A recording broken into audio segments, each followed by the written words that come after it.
Tuned in to Hits 92.3, where we take great pride in personal expression of one's feelings, thoughts, or ideals. What you're getting ready to hear on this show are the opinions of the hosts and their guests, and they do not reflect the opinions of Hits 92.3 radio station, the brand, management, staff, their respective advertisers, parent companies, or affiliates. Now stay tuned as this show begins in 5, 4, 3, 2, 1.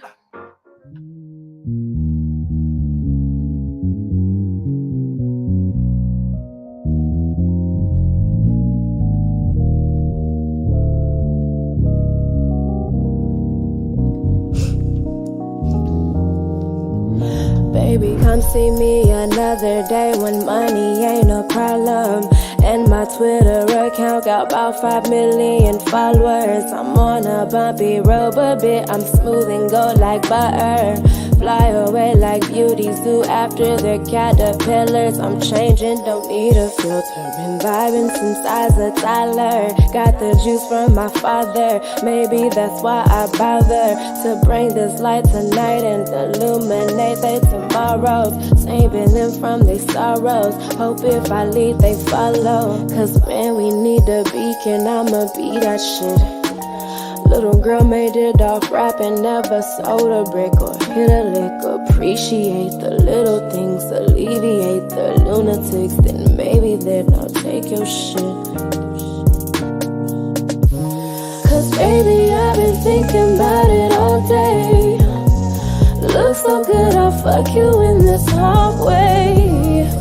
Trying to run the world, but I can't concentrate. Something like that new and Rashad every Sunday night. Something like that new and Rashad every Sunday night. Something like that new and Rashad every Sunday night. Something like that new and Rashad. I'm feeling better and I'm stormy weather. Run off endeavors. Picked my ass off the pavement. Thought I'd be there forever. I always think I know better. I always know that I don't. I'm seeing God as a humor. Sometimes I feel like a joke. Grandmama laughing in heaven. Still ain't done right with my blessing. You fresh air when I'm stressing. You make me feel like it's standing. Flying away from this planet. You pick me up when I'm landing. I can't be so damn distracted. Gotta go through with my planning. I knew that we were meant to be the night I caught your show.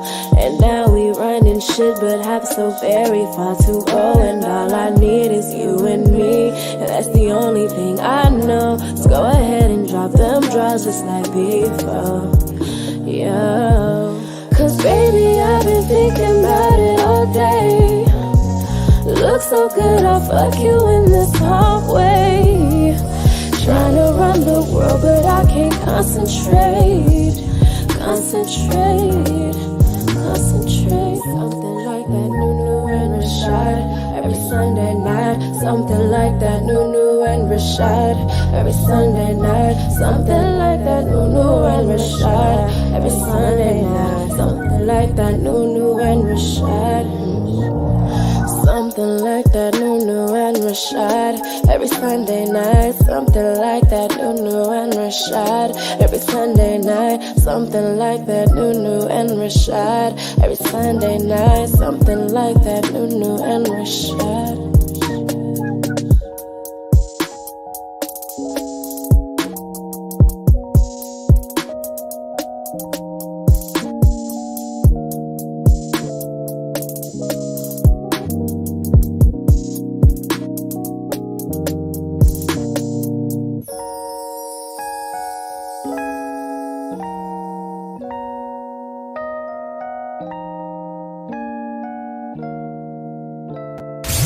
I just want to run my business and do ratchet shit with my friends. That's it.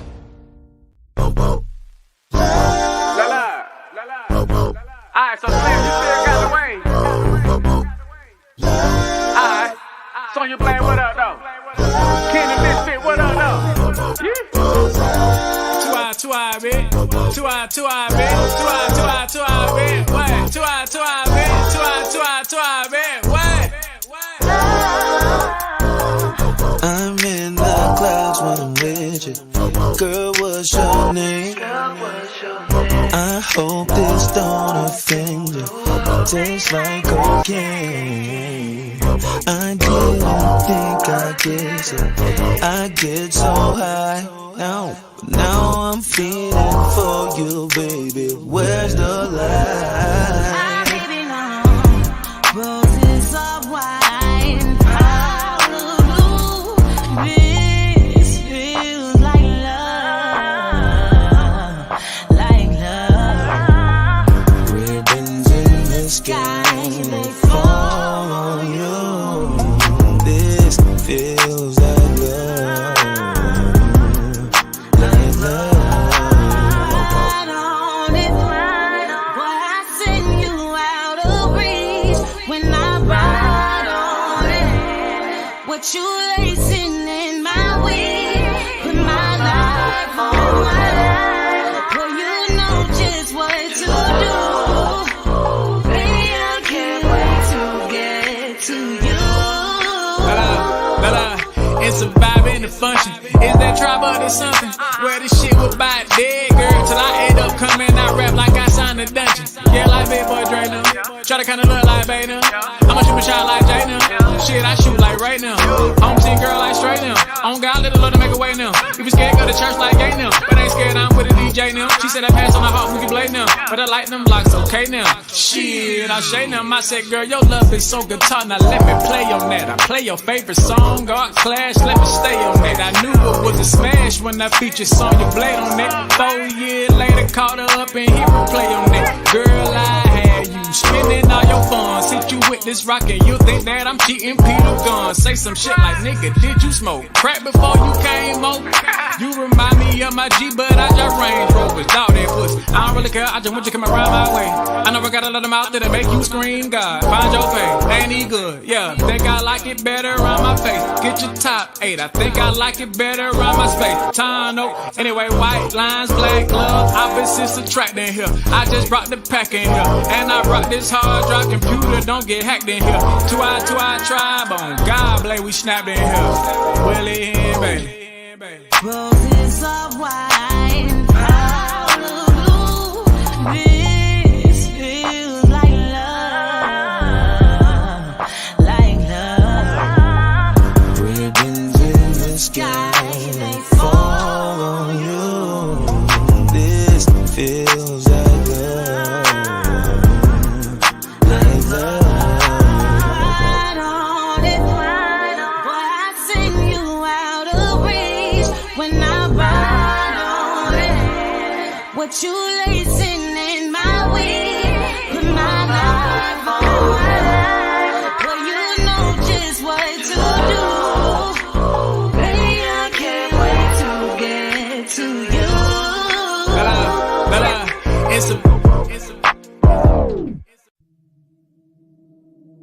I just want to run my business and do ratchet shit with my friends.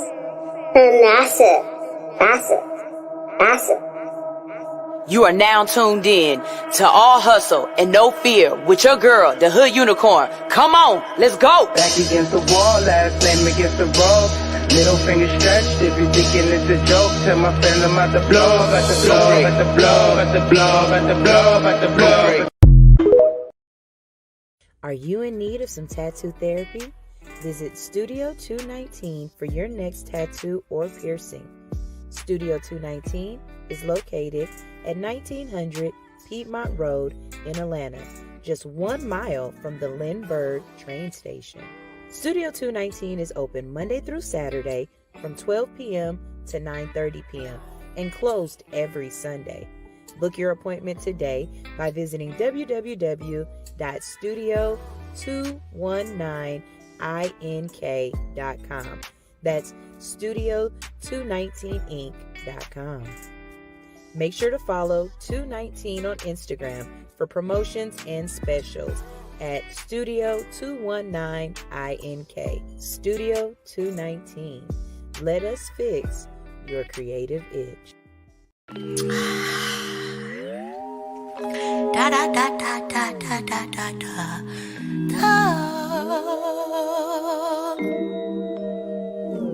You patience running thin. This ain't even anger. Bitch, you make me anxious. This is barely about us. You got problems in your mind, and you keep making big threats, and we don't see eye to eye. You spend half your life with dilated pupils. I don't think you're nice, and you treat me kind of cruel. All your moves is crazy, you compromise my safety. All your friends are shady, they tried to warn me vaguely. You patronize me daily, you never call me baby or treat me like a lady. And mainly, quite frankly, you get on my damn nerves. My patience wearing thin, and this ain't even anger. Bitch, you make me anxious. This is barely about us. You got problems in your mind, and you keep making big threats, and we don't see eye to eye at your big ribate. You should have a grip on that reckless rate, and I should take a hint, cause my resting state shouldn't be delusion. I should contemplate how we got to this conclusion. Well, we used to have something so simple, so sweet. You had me blush and sweat me off of my fleet. We used to have this shit all down to a science. Now are we sharing this? Imagine if we stood our ground. I wish that we could work this out. Just kidding. You get on my damn nerves. My patience wearing thin, and this ain't even anger. Bitch, you make me anxious. This is better about us. You got problems in your mind, and you keep making big threats, and we don't see eye to eye. Yeah, God, problems, and you get on my damn nerves.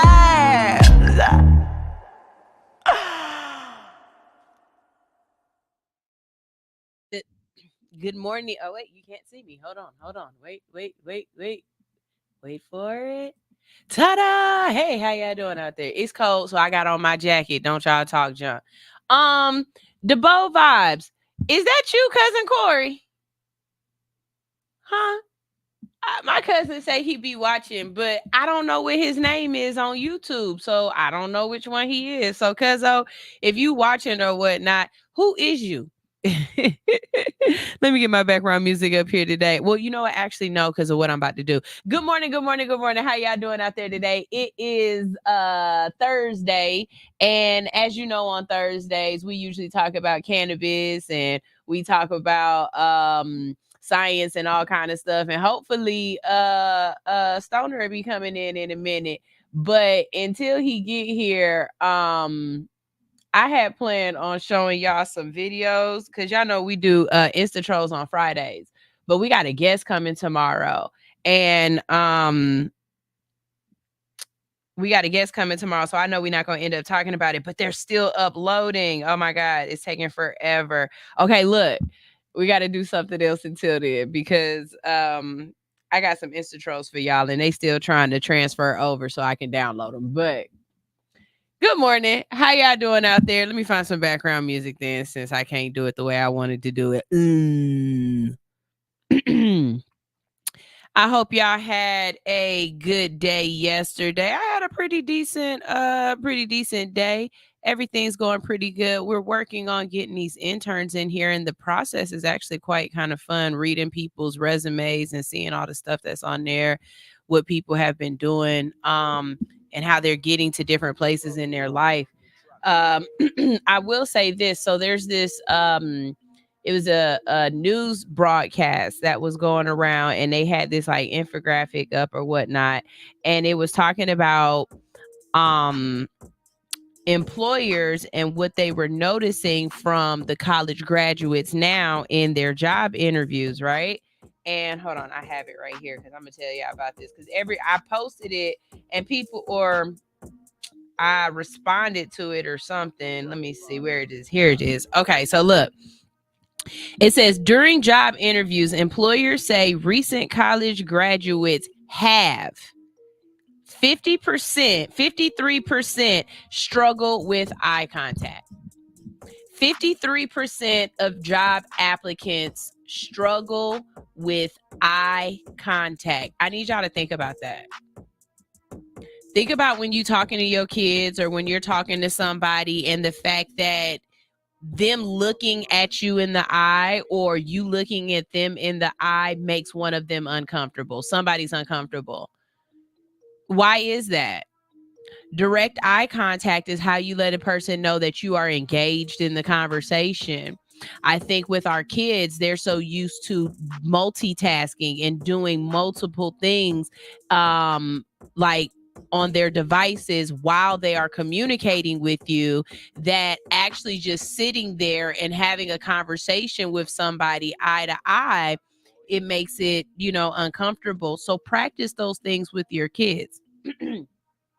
Like, there's no reason why one of my kids does this and we work with them on it, but when they talk, it's a lot of this.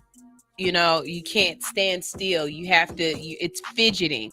And so I'm always consistently saying, no, stop, put your hands by your side, stop spinning, stop. Like, you can stand here and have a conversation with me. If you are an adult that finds that to be difficult, that is something that you need to work on. Not being able to look a person in the eye and talk to them is a sign of insecurity. Why are you insecure about talking to another human being and conveying your information, especially if you're doing something where you want something from them? Like you're trying to sell a product or you're trying to convey a message, you're trying to get a job. If it's not inherent in that person, then you have to figure out a way to help them learn it.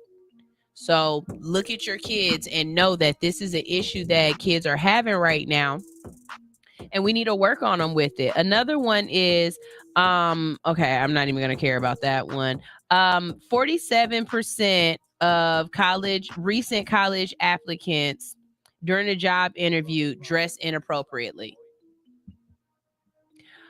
I can't tell you how many times on the internet I have seen people say, look at this nigga coming up here overdressed for this job interview. And he has on slacks and a button down shirt and a tie or whatever. Though that is the way that you're supposed to go dressed for an interview. You're supposed to look like you care. I don't care if it's McDonald's or if it's Mc pie in the sky.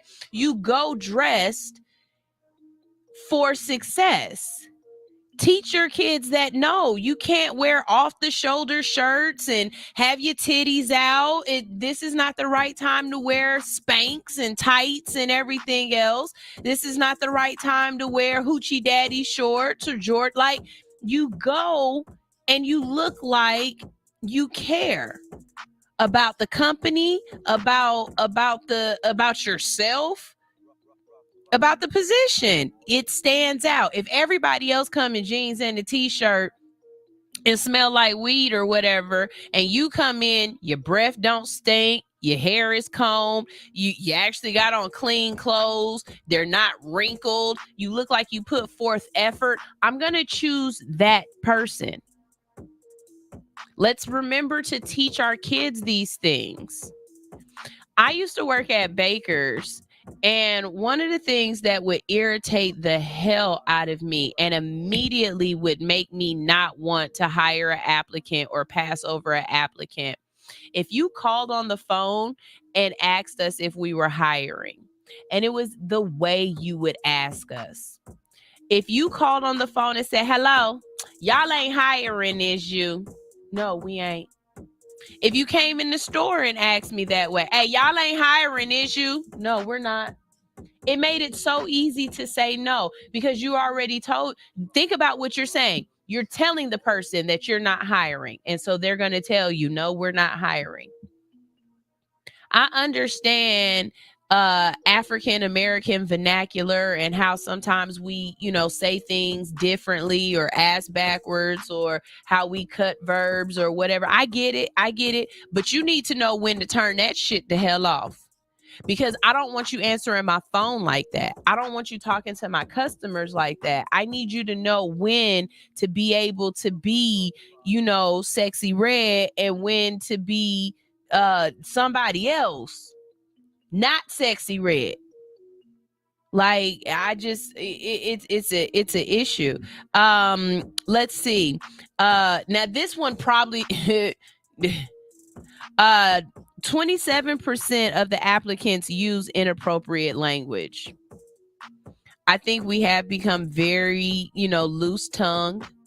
I'm definitely one of them. I get into certain situations and sometimes I get a little bit too comfortable and I let words fly. But I can tell by the reactions of the person that I'm talking to how it's received. And a lot of times I correct myself in that situation. I might make the mistake once, but I won't make that mistake twice, right? And a lot of that just has to do with putting people in places and in situations that they're not used to being in so that they can learn how to navigate those spaces. And anytime that I have done that, it has been a time where I was in a new space and I had to figure out how to navigate that space and what was okay and what wasn't okay and what was too real. And then you also have to ask yourself if you care.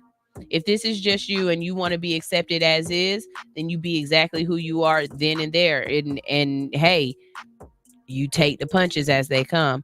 Let's see.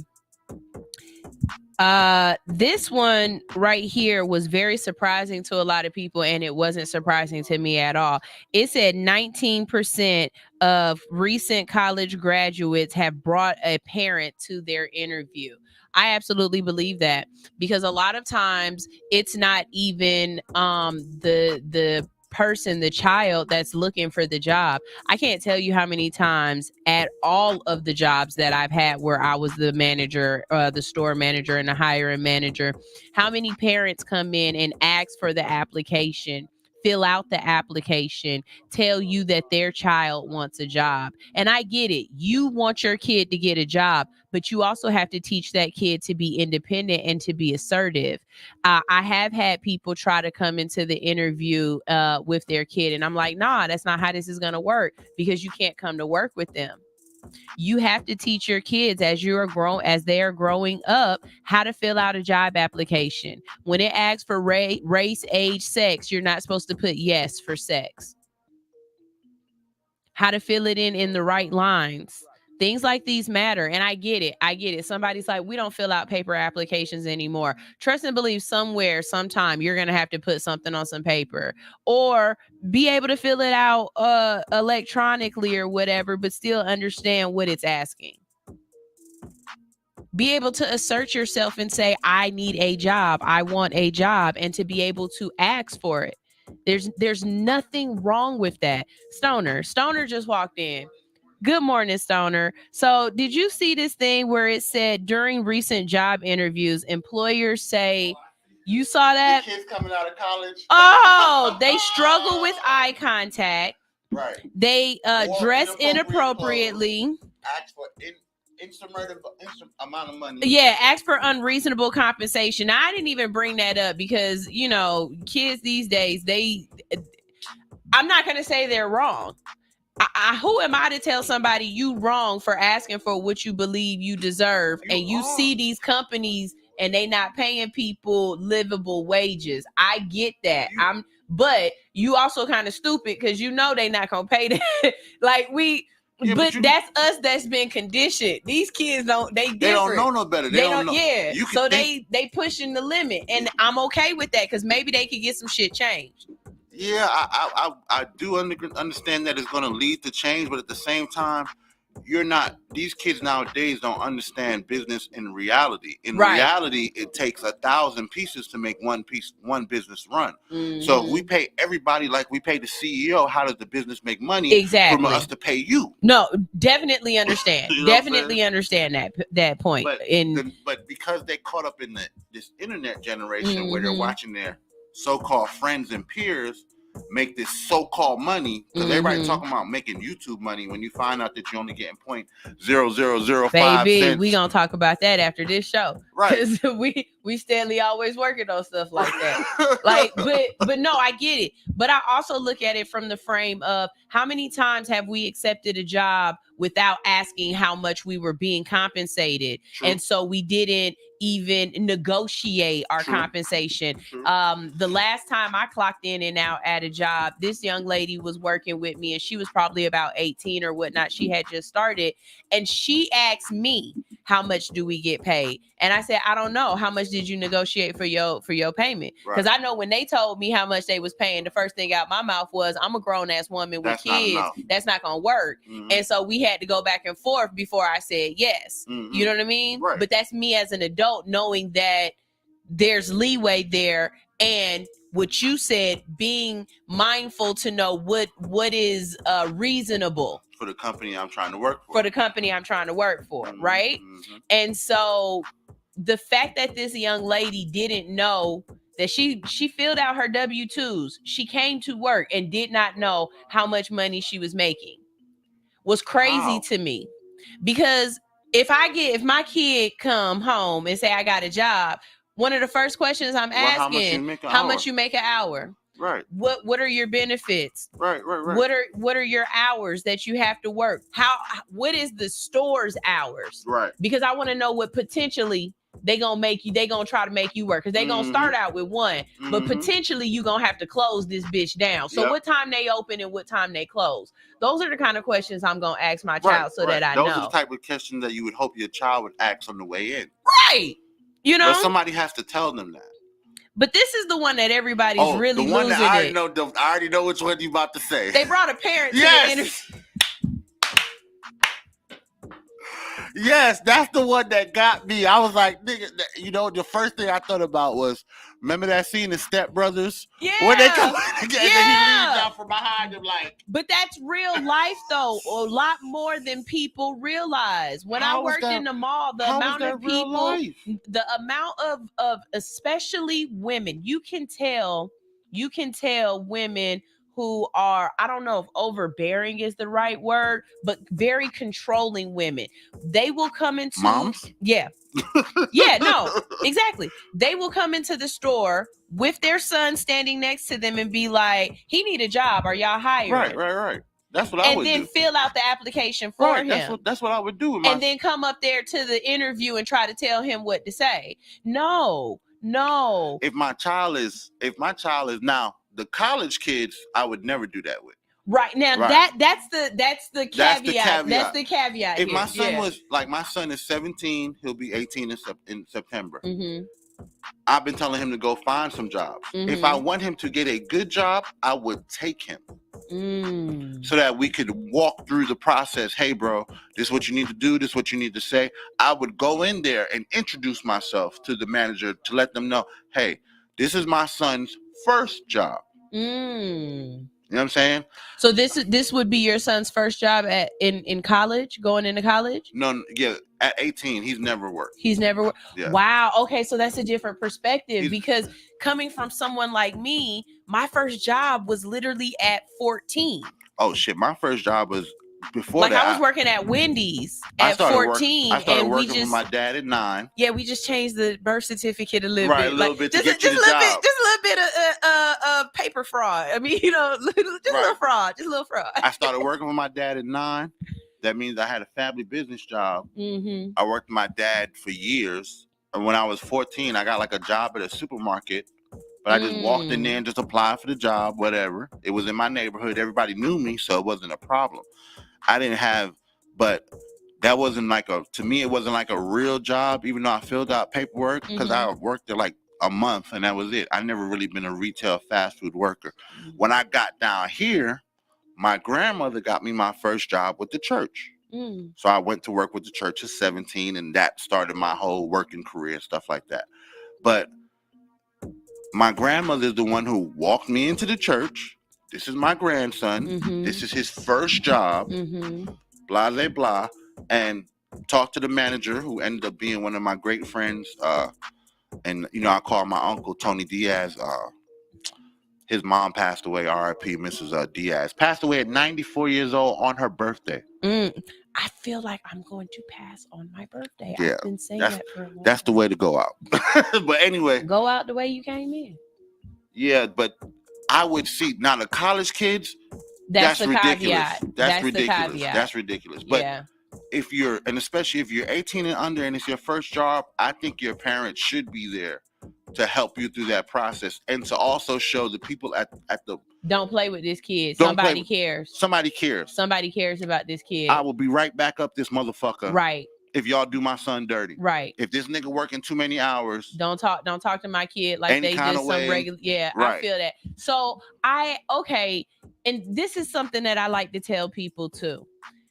You are only as old of a parent as your oldest child. So your perspective is only going to come, or your perspective is limited to that age. And that's why when people be like, if you don't have kids, you don't understand. You definitely don't understand. You say something, but this is a person with a personality. And so you have to adjust your parenting to each child. The child doesn't adjust their personality to your parenting. That's not how life works. Every child is different. That's why we say you have to be a parent to really understand this. Yep. I am only a 13-year-old parent. Okay. That's my son hasn't had to go try to get a job. I haven't walked down that. We haven't walked down that. Based upon the statement that you just made, how old is Zoe? Zoe is 9. Okay, so based on the statement that you just made, you're a 22-year-old parent, because Zoe is a different child. Okay, I like that. Okay. So you went through parenting twice. Okay. In my case, my oldest child will be 22 this year. My second will be 18. And then my son this morning turned 11 years old. Okay. Happy birthday. Happy birthday, right? We kept them alive another year. And that, that's a big deal. Another part of it. That's a big deal, because I have friends who have lost their children. My sister died at 18. You know My what I sister mean? died 3 days after her 18th birthday. And it's very difficult sometimes to just keep them alive. Yep. Because you have to trust them enough to let them go off and do their own stuff and hope that what you've already put in them is enough to keep them safe. Yep. You know what I mean? And then 100%. it's still the outside world that's just fucked up. 100%. And so I definitely, parenting is one of the best and worst things. I was telling Tanisha, I'm going to be very honest with my daughter about different aspects of parenting that I feel as though my son too, but I think for women, it's my husband would have to give him the perspective on being a protector and provider for your family than I could give him. But for my daughter, the idea of the responsibilities that fall on you that you don't think about when you want to become a parent. Just like the conversation I was having with y'all. The fact that a lot of people really don't realize that as a parent or as a mother, if you're a single father, then as a parent, you become responsible for the nutritional for everybody's nutritional factor in the house. But you have to factor in the fact that everybody has different tastes, that they are allergic to different things. You might have people with different weight restrictions and stuff, so you're working on stuff like that, not to mention diseases like celiac or diabetes or whatever, and all of that lands on you, and you got to feed these people 2 to 3 times a day plus snacks. You know what I mean? And we're not even talking about the fun days like 4th of July and Thanksgiving and Christmas. If you've never been the type of person that lived in a household where you saw that, then it can be very daunting. And what I mean by that is, growing up, me and my mom, my mom ate 1 time a day. I'm that kind of person too. We eat kind of like once a day. The last meal I had was yesterday for lunch around 2:30. I haven't really eaten anything since then. You know what I mean? That's just how my body works. Is it right? Probably not. No, not at all. Absolutely not. Not at all. This is just my, you know what I'm saying? But no, it's the way it's how you. It's your habits. This is just my habits, right? But being around somebody else that might want to eat 3 times a day and is looking for you to be that person to provide that meal for them and to come up with it and to make sure it's different meals all the time and y'all don't just keep eating chicken. You know what I mean? Right. It can for some people it can cause anxiety.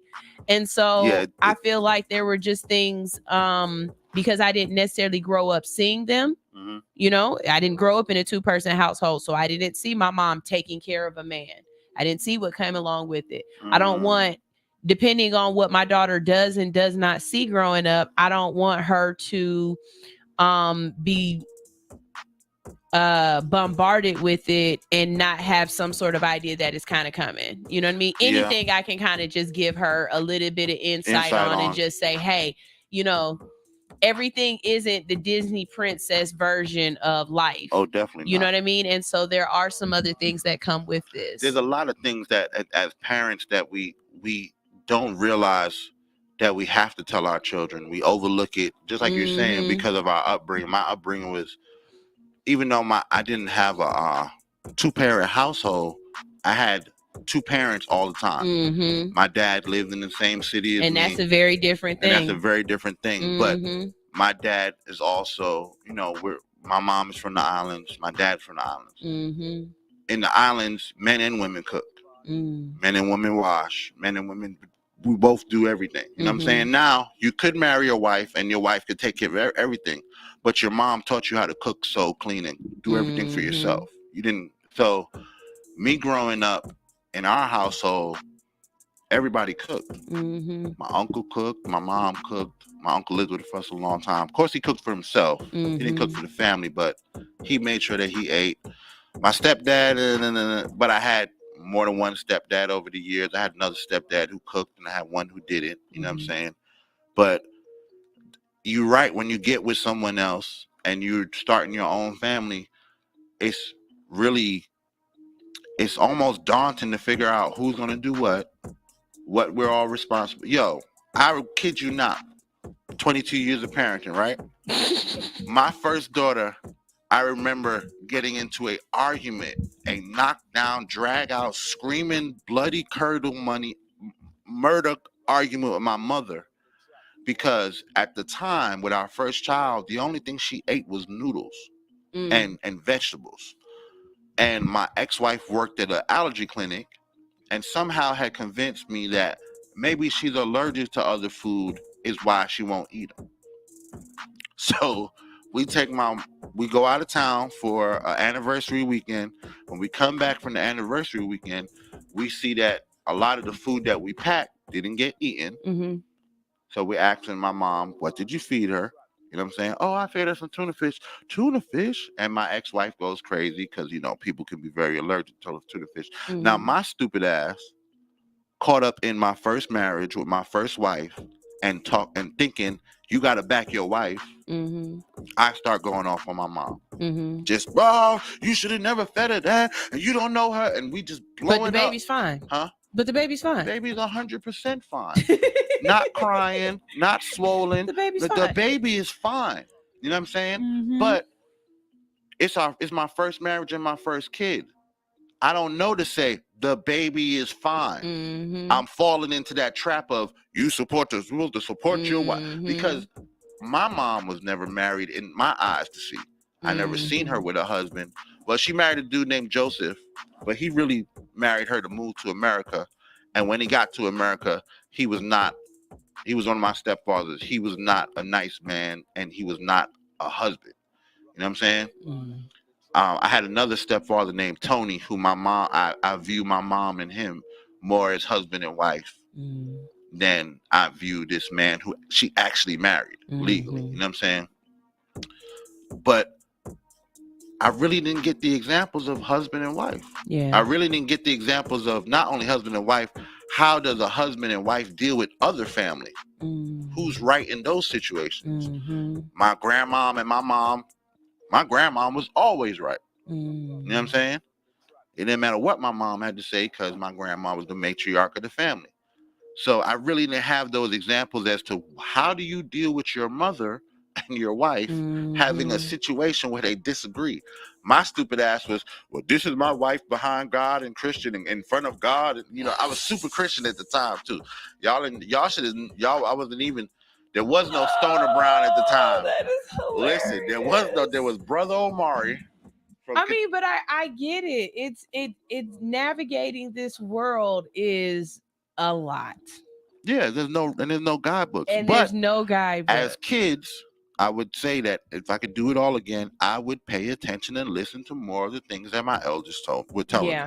There's a lot of things that I could have avoided had I just listened to my elders a little bit. I could have avoided that whole situation, whole baby and everything. Had I just listened to some elders about, hey, don't get caught up in that church booty now. Oh, he's church booty. That's Lord that, Jesus. That's that blessed and sanctified pussy. Cause she's following the Lord. Yeah, I'm catching that one. Let's see. Admin Anitra said, I almost did that yesterday. Yana wants to get an ID. I almost filled out the app. Nope, I printed it out and I gave it to her. Yeah, you know, sometimes as parents, how old is Yana? Yana is 17, right? Yeah. Yana is 17. Yeah, I think sometimes as parents, we want to protect them so bad, and we just, you know, here, I'll do it. And it's like, we never want to see them fail. And they have to fail. And they have to fail. I told my son, a long time ago, and I'll reiterate it to him again. It's not my job to prevent you from failing. It's my job to control the failure. So when you fall, it's not my job to stop you from falling. It's my job to make sure you don't break your leg. You know what I mean? But I'm going to let you fall because you got to learn how to walk. Yep. You're not going to learn how to walk if every time you're about to fall, I catch you. I come and grab you. Yeah, it's not going to work like that. You learn from your failures. This is like science. Your brain does not work from success. Your brain works from its failures. It learns That's from how its it failures. learns. Now, right. As parents, and well, I'm not going to say, your brain learns from both. You learn from wins and losses. As parents, we can't. What we do wrong is we try to decide what losses are more. You know what I'm saying? Are worth more, and what loss. And it's no way for us to know that. And with our children, depending on which children we're dealing with, there's the same program for the first child can't run for the second child. So you were really caught in a conundrum when you're parenting, because you over-parenting leads to, debilitated children who are not ready for society. Under-parenting leads to the same thing. You know what I'm saying? And that middle of the line relationship that you try to have with your kids is the hardest thing, because like with my daughter, Meg the Stallion was here with all the bitches shaking their ass on Sunday. So, you know what I'm saying? And this is how I know that the good parenting, the parenting gods was looking out for a nigga on Monday. So Monday, I'm just scrolling through my Instagram, and I'm like, oh, damn, look, my daughter. Oh, she looking good. She done got dressed up. What's she about to? Oh, Meg the Stallion. So that means that motherfucker was here Sunday. Shit. Yeah. This fuck nigga was here. I hope somebody, hey, listen, anybody out there, my daughter's name is Zimri Whittington. She goes to UAB. Oh, the camera not? Oh.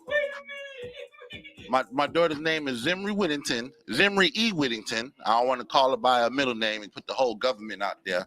And she goes to University of Auburn, Augusta, I don't know, UAB with the Blazing Dragons. Anyway, she's a nurse. She's in the nursing program. This motherfucking high yellow motherfucker came to goddamn Atlanta to go to the Meg the Stallion concert, right? So apparently, I call her after I see you was in Atlanta. So I call her. I'm like, hey, what's up, nigga? Because my daughter knows how I get on the phone with her. She's like, what's up, Dad? I was like, oh, so I seen you went to Meg the Stallion. Now, this is my daughter.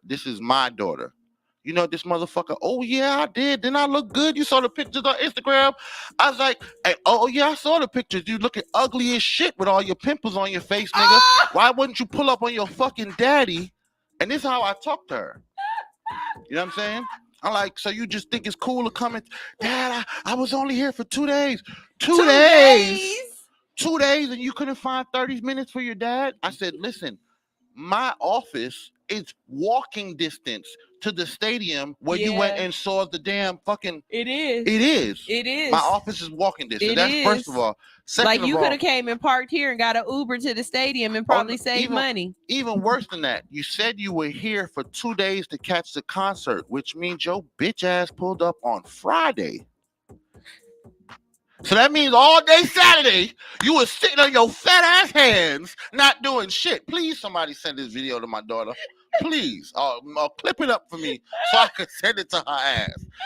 How you not gonna come see your dad? You'll be all right, Dad. Oh, you'll be fine. That's what she's saying to me. You'll be fine. You remember that the next time I get a Cash App request. Oh, no, you're gonna remember that when I pop up on that fucking campus talking about, I'm looking for my daughter.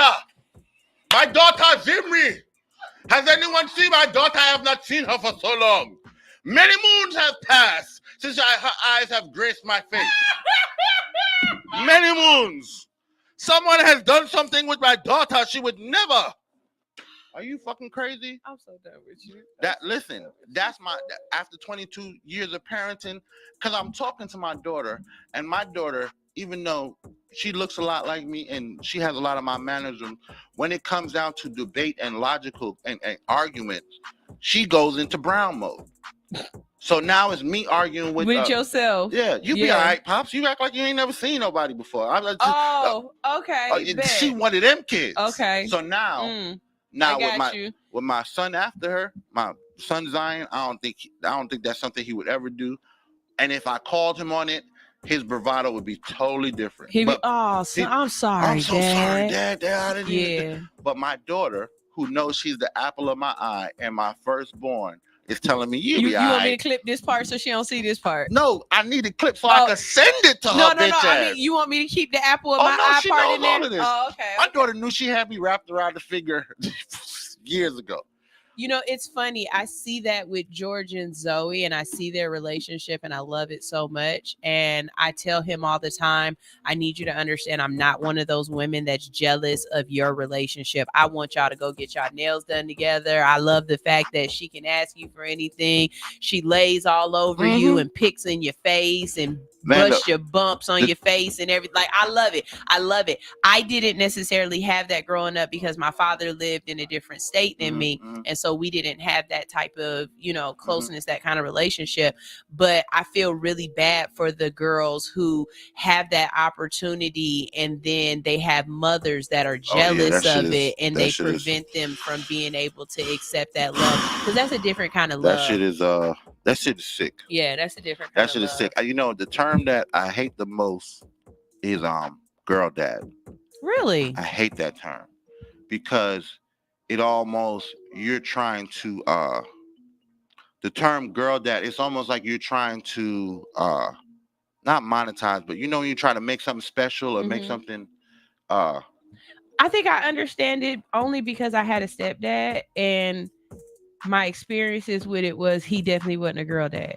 Okay, a girl dad means you do stuff that your daughter wants to do because she's a girl and she wants to do it. See, that's where it's wrong. That's what's wrong. You do stuff for your children, period. Stop. I have sons and daughters. You know what I'm saying? I have a daughter and I have 2 sons. I prayed to God for my daughter. I wanted a daughter first because my little sister named Nedry, who I named in her womb, I always wanted a sister. I had 2 brothers and I wanted a sister. And I asked God for a sister. Got it. My mom let me name her in her stomach, Nedry. And I was trying to name her Nefertiti, but I was I couldn't say it. I was 5. So we ended up with Nedry. Came out, that was my best friend in the world until she passed. Like I said, she passed at 18 on her 18th, 3 days after her 18th birthday. She was here long enough for me to see, to see my daughter, all that good shit. So I prayed to God for a daughter. Had my daughter, and she had me wrapped from the first fucking day. You know what I'm saying? From the first day I hold her, I did, and I've done everything, did everything for her. When my son was born, it was the same fucking way. My son had me wrapped from the first day. My son Zion, the same from the first time me and him locked eyes. It was, nigga, you my dog. You know what I'm saying? So I jump through hoops and go out of my way for all my kids. You know what I'm saying? So anytime somebody says, yo, Brown, you're a great girl dad, I'm like, no, dog, I am a dad. Stop trying to separate what I do as a father just because I have a daughter. That's beautiful. Remember that I show up for my kids' football practices too. I'm not thinking about girl or boy when I show up for their football practices, just like I have to show up for my daughter's soccer and volleyball practices. You know what I'm saying? When she wanted to lay down and do my motherfucking hair, that's fine. When my son wants to take him a picture and make a crazy character on me on Roblox, that's fine. It's both ways. You know what I'm saying? I wish that there were more, and the term girl dad came from, and I hate to say it came from women trying to emulate the fact that, hey, I didn't have this relationship with my father, so it's so special to see my husband have a relationship with my daughter. That's great and all, but when you put it on that pedestal, it takes away from the fact that your husband is a great man for being a father, period. The nigga don't have to be there. Y'all should be starting with present dad before the girl dad. Y'all should be starting with honorable dad. Y'all should be starting with he was here this morning when she woke up dad. There's a lot of levels of being a father before you just minimize it to girl dad. Don't fucking minimize what I do every day by the sexuality of my child, and stop doing that to fathers in the world. Tell them niggas you are great just for being here, dog. You didn't, because a lot of niggas, even though we supposed to, a lot of niggas don't do it. Girl, boy, it don't matter what kind of kid they are. That's what's up. You know what I'm saying? Well, so usually we talk about weed and science and stuff, shit to talk about. and we do. We gonna talk about it today. I was prepared today. So look, but I got some videos I gotta show you. Okay, so since you got some stuff you want to talk about, I'm only gonna show two, and of course they're gonna be Willie. Look. Did you see these videos by Willie Hen Dumbass? Here go the first one. We just gonna watch them together and laugh Willie together. Hen, what did he do? Here that nigga's hilarious. He is hilarious. His take on everything. So do you understand? Here we go. With his motherfucking ass. Trying to hit on my mama on Facebook. What the hell is wrong with you, Tony? That's why I told my mama I ain't want her on no damn internet. For what? You don't need to be on no damn internet. You don't need to be on no Facebook. For what? My mama don't do nothing but talk about the Lord and how good the Lord been. And that's all it need to be. That's all. Every now and then she will post some funny shit, but for the most part, she's talking about the Father, the Son, and the Holy Ghost. Then here come a nigga like Tony. I'm really much impressed about your profile and personalities. I also admire your good sense of humor on here. I don't normally write in the comment section, but I think you deserve this compliment. Get the fuck out of here, Tony. The only nigga giving her compliments on here is me and my daddy, Pastor W.J. Kaysen. The fuck? I'd like to be your friend. We don't need no more friends. What a friend we have in Jesus. All our sins and griefs to bear. What a privilege it is to carry everything to God in prayer. We don't need no friends over here, Tony. What do you think this is? Talk about, look what he say. Look, he say, if you don't mind, send me a friend request so we can talk more. First of all, what kind of shit is that? Why I gotta send you the request? Nigga, you came over here. You send me the request. First of all, if we was even interested.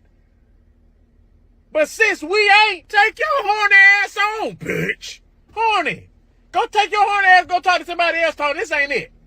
I said, no, she good, Tony. Move around. You ain't finna come over here. You been eating them blue chews all day and think you gonna get something over here, Tony. It ain't gonna work like that. You go take your horny ass on somewhere else. This motherfucker Tony gonna respond to about some, why do you say so? Tony, listen, let me tell you something. I ain't say nothing else after that in the comments. I I ain't say nothing else. I went straight to the motherfucking DMs. Because I ain't got time for this old fuck. Tony, I just got out the pen for murder.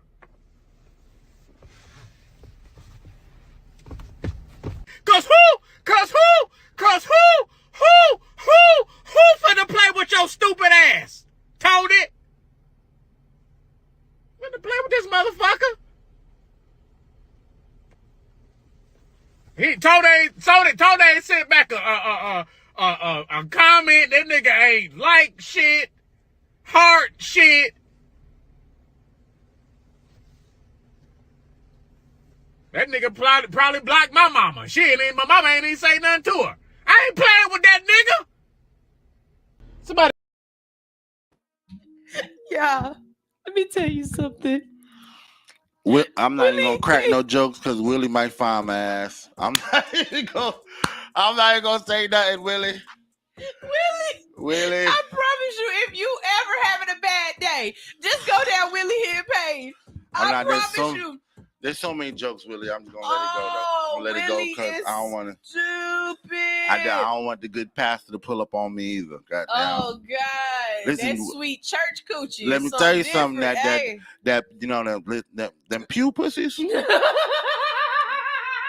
pussies that sit in the pew, sanctified before the Lord. No. Listen. That pew pussy. Listen.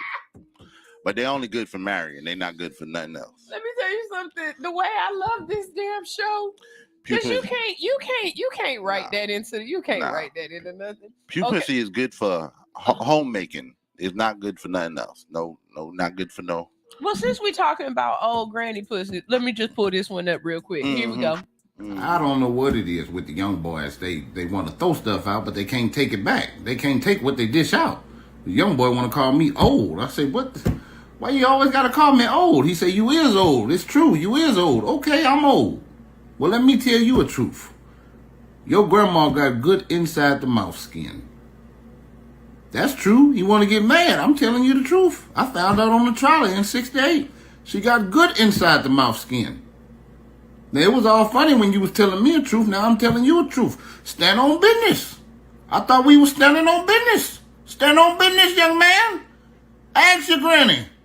Ask about me. My grandfather in the face, he ever said to me, if my granddad ever said to me, she got good inside the mouth skin, I would knock that nigga to next. He'd be dead. Good thing my grandfather is dead already. Oh my God, no. Y'all be sending me. No, he did not say that about my sanctified grandmama. Oh, y'all be sending me the way y'all be sending me this shit. Okay, so here's another. My grandmama ain't never had sex. How about that? How about that? Hey. The fuck you talking about, nigga? Prove we it. are here from immaculate conception, nigga. Are you crazy? Don't know what you talking about. Inside the mouth skin. You crazy? My grandmother ain't never seen a penis. What the fuck you? So let me ask you this: have you heard about them new flying spiders?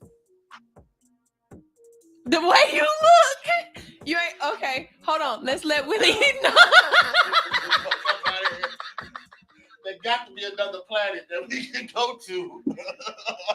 Well, let's let Willie here tell us all about these flying spiders, because it's about science today, right? It's about science. Here we go. Listen, nigga, I'm still hurt by flying roaches, dog. Oh, wait, here we go. Right there. The first 4 words out that motherfucking headline. Giant venomous flying spider. Fuck. Look at this big ass motherfucker. If that motherfucker landed on my head, that's what it looked like. Right there. On my head. On my head. Like, God, we get it, God. We get it. You the man. Huh? You the man. The way you can remix shit and come up with this and come up with that, God. We know you the man. You can do it. You don't have to keep showing us new tricks. Now, who was you mad at when you came up with Big Dog? Huh? This nigga right here. Who was you mad at when you came up with him? And then look at the caption. This is the type of shit that really pissed me off. They do not pose harm or danger to humans. Nigga, bullshit. Real talk, guy, I don't even think you created this, to be honest with you. I don't even think you created this, and you created everything. But I don't think you did this. I think you let Satan play. You need to get the controller back from Satan. I know you let Satan create the flying cockroach. Because ain't no sense of no big-ass roach crawling up the wall and saying, nigga, you'll never catch me. And he fly away. The devil created that. And then you let him get the controller back and you let him create this. Talking about he don't pose no danger to you. He probably don't even know what kind of danger he got yet. Till he get a hold of some nigga meat. No, did he? Till he get a hold of some nigga meat and he sit there and gnaw on that meat. Ah. That nigga meat was pretty good. I like biting people. And then he just started biting motherfuckers. Now we all got venom and shit. Now we in a turn to Spider-Man. 4-inch long leg ass giant ass spider flying around with venom in his body, and that don't pose no danger. He ain't gotta pose no danger. That motherfucker can fly here right now, and if he flew in here, I'd drop dead. Ain't did nothing. Ain't touched me, bite me. Ain't did that. That motherfucker can fly here right now, I'd drop dead. Now I'm up there with you, guy, talking to you, asking you why you let the devil do that. Get your controller back. He down there just creating players. Just down there just create. Nigga, get the controller back from him. Your time is up. Give me the sticks. And then the motherfucker gonna have the nerve to tell me, talking about something. Well, you in Georgia. Why you so worried about it? They go to New York. Nigga, they fly. Huh? They fly. They gonna fucking fly. Fucking fly. Fucking fly. They gonna fuck. They gonna find another long leg ass, giant venoming ass spider. Fuck them. Create a baby. And then they just gonna keep on flying. Spread all across the East Coast. Next thing you know, they down here. At Magic City. At Hartsfield. Down there at the Bando, hanging out. Big ass spiders from Jumanji. Down there at the Bando.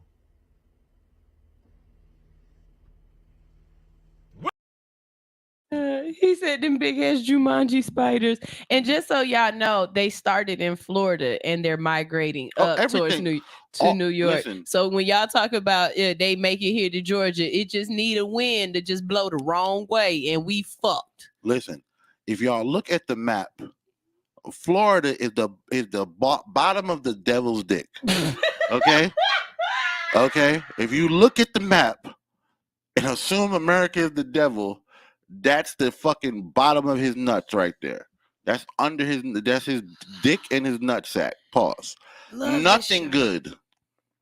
That all evil comes out of Florida. Comes out of Florida, dog. Like, what the fuck, dog? Jesus and flying crackers. Spiders. Listen, bro. Listen, bro. I remember the first time I ever saw a roach take flight, nigga. I was in Houston, Texas. I'll never forget that. I got goosebumps right now, nigga. That nigga took off. And let me tell you something about killing a roach that big. You are not just gonna hear it. You're gonna feel it. You're gonna crunch that bitch. You're gonna feel it. That is the nastiest feeling that bitch, ever. Bro. Listen, bro. That motherfucker took off, and you would think the 4 horsemen of the apocalypse jumped, bro. Because it was death. I'm telling you right now, nigga. What? I seen a and see flying spider. Y'all try to call them water bugs out here. Them is roaches. I seen a roach so damn big one time. I called my boyfriend and he lived all the way out in Villa Rica. I was on Glenwood Road. I said, nigga, you gotta come kill this. You got to come. Yeah, you gotta come. He said, nigga, do you know it won't even be there by the time I get here, but you'll find it. Yep. But you'll find It'll be here. You gonna, because I'm not gonna be in the house. I'm sitting in the car waiting on you. In New York, we had German cockroaches, which is the little ones. Brown ones, and then you'll get a big one. That's the queen or whatever. You know what I'm saying? So, and they flew too. Oh God!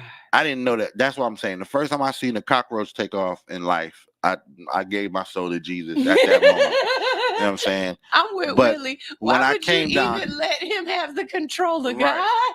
when I came down here though, but I only seen like one roach fly in New York in my life. Oh God. When I came down here, all the roaches fly. It's Texas. It's in Listen, Texas. bro. Houston is where they at. When they You seen them videos of them people in Tennessee dealing with them cicadas? Yeah. I seen a video last night where they said, "Did you know that the cicadas pee?" Yeah. And so you walking around getting peed on by Yeah. to be peed on by a bug is And there has to be a whole bunch of them to make it actually rain. Oh God. But that's not on my list. That's some Jumanji shit. Who started playing Jumanji? I'm with Willie at this point. Right. Who? That shit not natural. Where's Robin Williams? Because who started playing Jumanji? Nah, that's shit not natural, boy.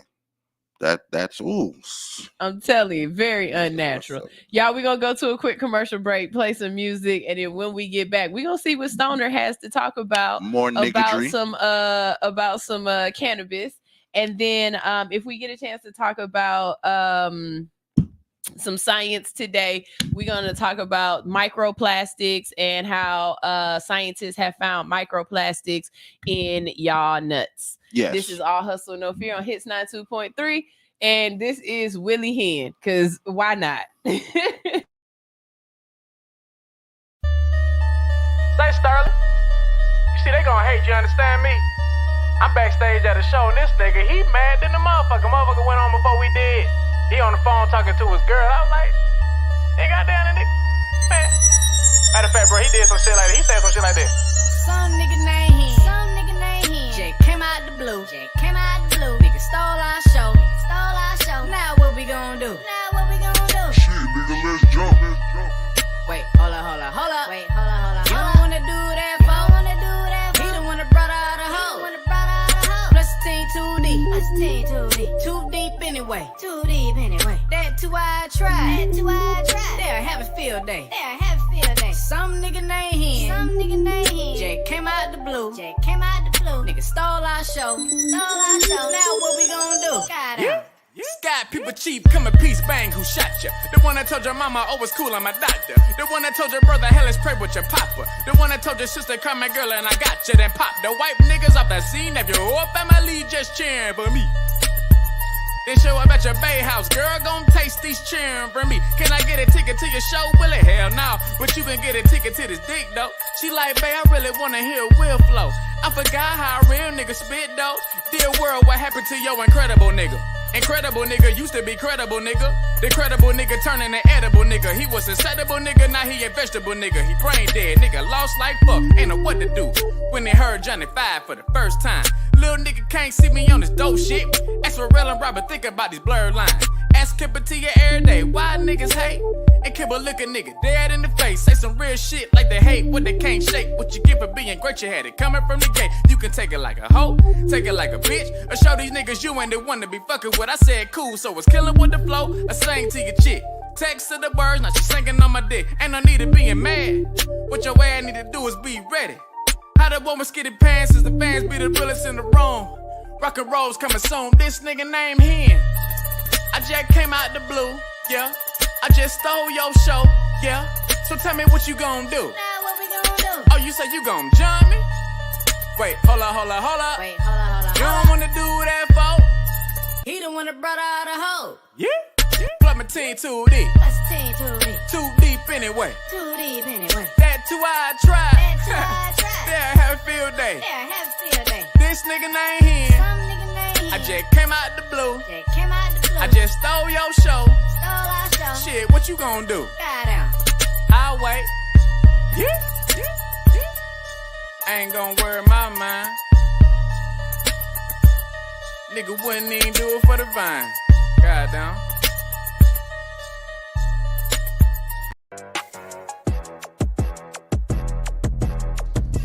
Hey, the secret's out. Hits 92.3 is now accepting submissions for brand new shows. That's right, you could become a radio personality right here on Hits 92.3, the real definition of internet radio. You don't have experience? That's okay. You don't live in Georgia? That's okay. You don't know what to do now?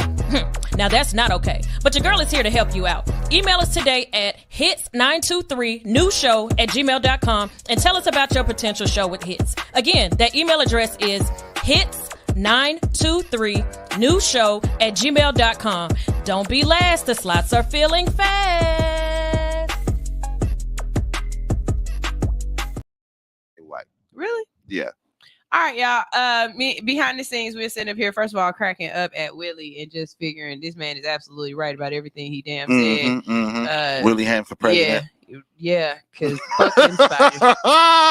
Because he gonna keep the spiders away, goddamn. But just awesome, just for those people who really are afraid of spiders and stuff. Something that me and Stoner figured out too, or at least thought logically about, is the fact that the news is fucking with you and showing you the full-grown spider. When that spider is flying through the air, it's probably still just a little larva, little pupa spider flying through the air.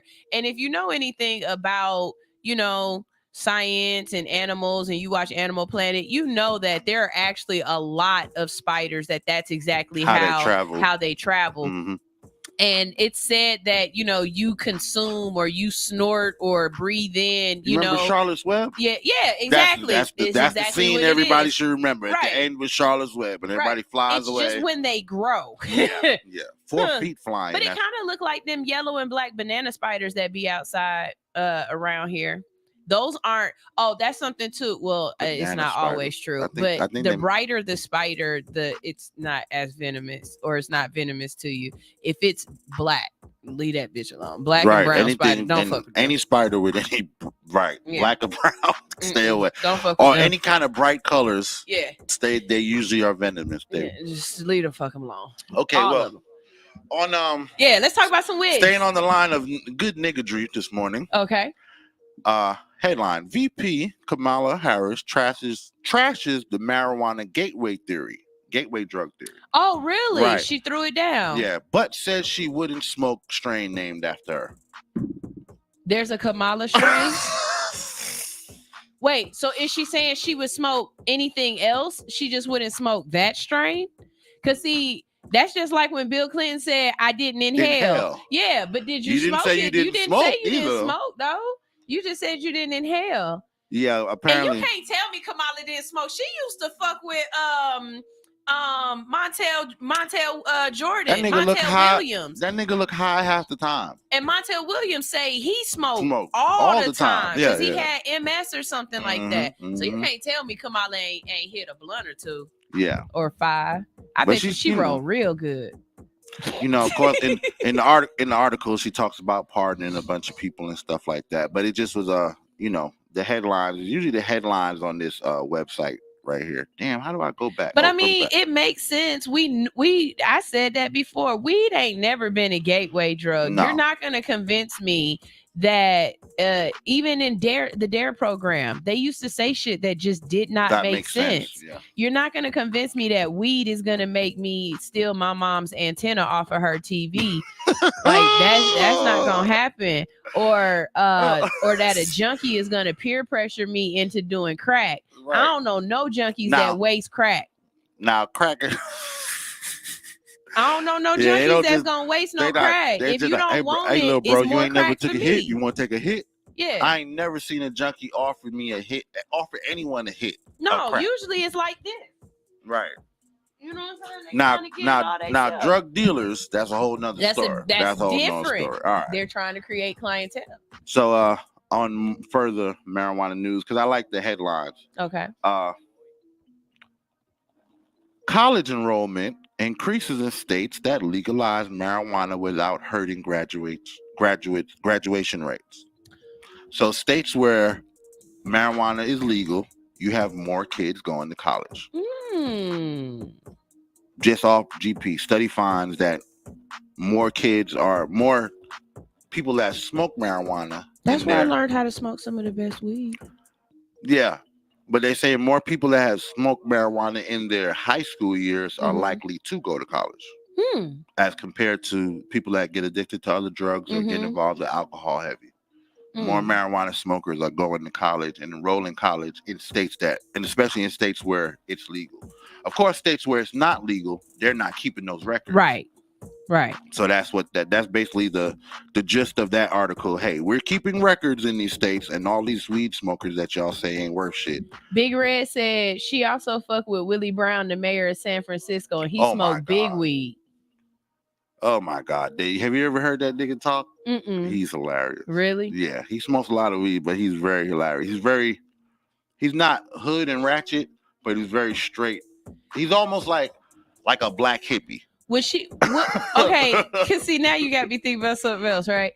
Where would Kamala fall? So if you got pew pussy with the church girls, right? And then you got like Sexy Red with the ratchet girls, where do Kamala fall? Cause she a little. Now that's corporate coochie right there. That's corporate coochie. That's corporate coochie right there. Kamala would be corporate coochie. Okay, we learning some things today. The girls that go to church, they got that good pew pussy. It's good. It is very good, but it's only useful for marriage and homemaking. It's not useful for anything else. Not useful for anything else. No. Okay. What else is there? Huh? What? What else is there? Money. Oh yeah. Okay. Other women. Oh. Okay. Adventures. Yeah. Vegas. Vegas, baby. You know Vegas, baby. I've always asked this question with we never stay on topic on Thursdays. This is just a free for all show at this point. That's how we shake the. Yeah, right. You know, what they used to get the willies, shake the willies. With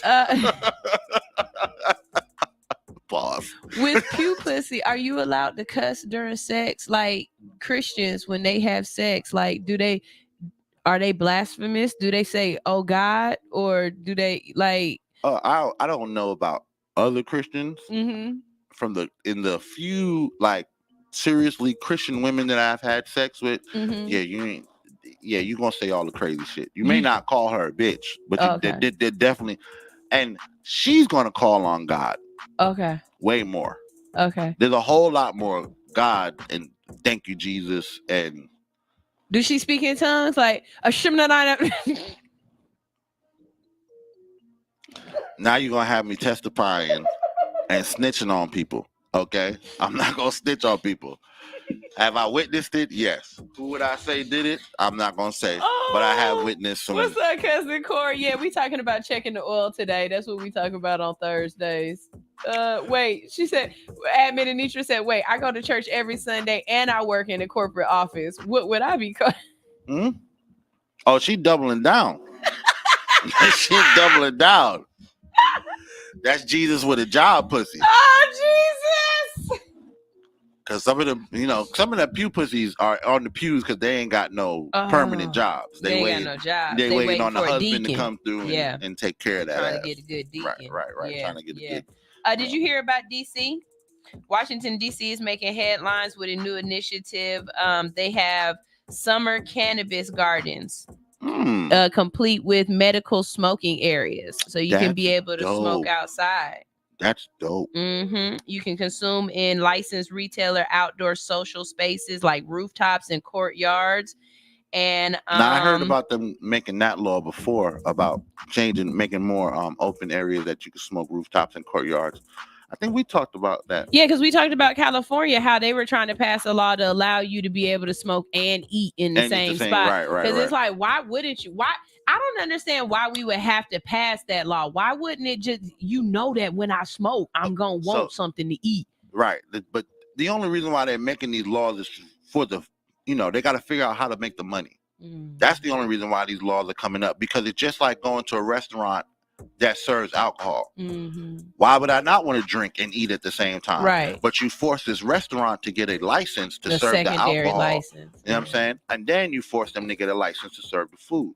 So along the same lines, whenever I see laws and there's somebody who figured, all right, we can monetize this. We can monetize this. Let's get a law on the books that we can actually put into put into action, monetize this, and not only charge people to run their businesses, but now we have penalties for when they don't run the business right. You know what I'm saying? So DC, the reason why this is really dope in DC to have the grow operation in the summer is that the summertime is really the best time to grow marijuana.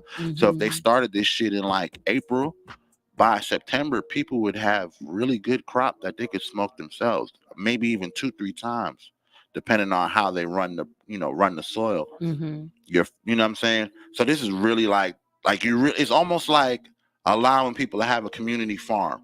You know what I'm saying? Listen, here's some of the stipulations on this, right? The operating hours for summer gardens will be between 8 a.m. and midnight. Okay. There's no live entertainment is allowed. Ambient music can be played for a relaxing atmosphere, but you can't have like a live band. Yeah. Well, I'm still gonna have the speakers with the trap shit going. Retailers cannot serve alcohol beverages, but non-alcoholic drinks and food can be offered. That's cool because if you're doing any kind of, you might work with some heavy machinery. I wouldn't want you to chop your leg off with an auger because you're drunk. And they're saying that retailers can apply for an education tasting endorsement, which means you can't just do it. Can't just do it. Right. Allowing them to offer cooking and how-to classes plus tastings. Yeah. But DC has that whole thing of it's not a state. Yeah. You know what I mean? So they can kind of do different things or get away with different things that other places can't. Here's the crazy thing about they can get away with certain things. This bitch said political pussy. That is good. That would Instead definitely of corporate coochie. Yeah, be political pussy because she's definitely along the political lines. And we'd have to call it political punani because it's gotta rhyme. Political punani. Anyway, that just threw me all the way off. Political punani and women. I'm an expert in both. You can ask me anything about weed and women, and I will give you my expertise. I love it.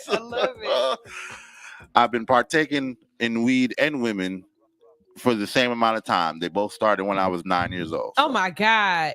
Anyways, how long do you think it'll take for stuff like this to be able to make it here? Do you really believe that Atlanta? Yeah. Do you really think that Atlanta will ever legalize recreation? Yeah. You think so? They got to. Or Georgia? Okay, instead of saying Georgia, they have to because right now you have got medical marijuana in Florida. You got legislation that's about to pass in Tennessee for medical marijuana, and you've got medical marijuana in Alabama already. You got medical marijuana in Georgia, but only in the oil form.